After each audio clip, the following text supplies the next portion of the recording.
Waterboy, construction worker at kumboy sa palengke. Ito ang trabaho o sideline ni Andy, 16 anyos, isang minor de edad. Ayon kay Andy, sa halip na tumambay lamang ngayong bakasyon, pinili niyang tulungan ng kanyang tiyuhing magkumboy sa Baguio City Public Market. Ginagawa niya ito tuwing bakasyon. Yan ang mga notebook ko sa kabag. Isa lamang si Andy sa mga kabataang nagtatrabaho para lamang matustusan ang pangangailangan nila ng kanyang pamilya. Sa datos ng Department of Labor and Employment Baguio and Benguet Field Office, aabot sa 275 batang manggagawa ang itinuturing bilang child labor sa Baguio at Benguet. Bumaba ito kumpara noong nakaraang taon na umaabot sa 366 profile child labor. 29 na kabataan naman ang napagkalooban ng tulong mula sa DOLE ang hindi na binalikan ang kanilang trabaho.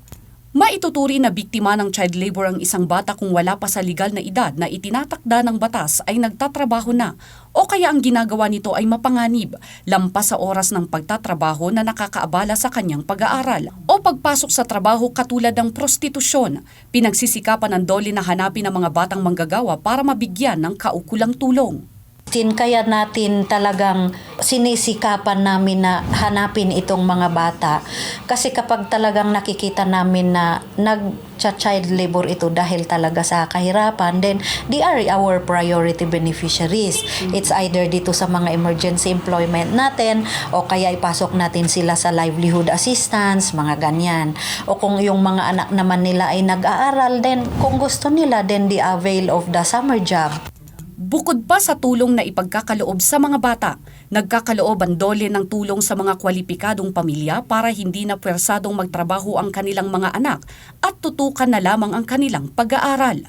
So far, marami naman din tayong nabibigyan ng mga assistance. Ito nga sa tupad o kaya sa livelihood.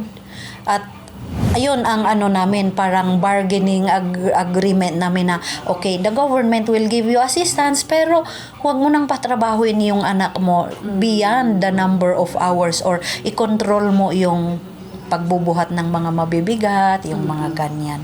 Sa ngayon, nagsasagawa ang DOLE ng profiling sa mga kabilang sa child labor. Christine Bornolia sa Baway para sa Pambansang TV sa Bagong Pilipinas.